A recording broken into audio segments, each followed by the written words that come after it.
tal? En este video les mostraré el proceso para descargar archivos de firmware para receptores Trimble. En este caso les mostraré cómo hacer la descarga desde el TIM.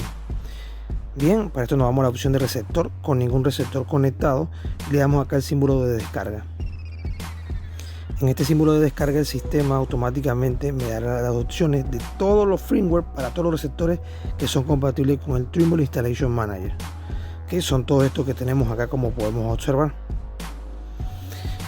Bien, ya eso verificado, entonces procedemos a la descarga. Seleccionamos la versión del firmware.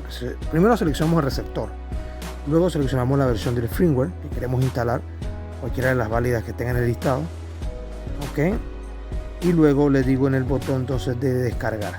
Una vez le den ese botón de descarga, iniciará el proceso de descarga del archivo y se posicionará en la carpeta que yo desee. En este caso, aquí le doy descarga, en este lugar lo voy a almacenar, le digo aceptar y él inicia la descarga. Una vez que se complete la descarga, yo puedo agarrar ese archivo y subirlo al equipo, como mostraré en un video que estaré subiendo próximos días. Bien, acá tenemos el resultado del archivo y bueno, eso sería prácticamente todo lo que ocupa en este video. Cualquier consulta a la orden. Saludos y gracias por vernos.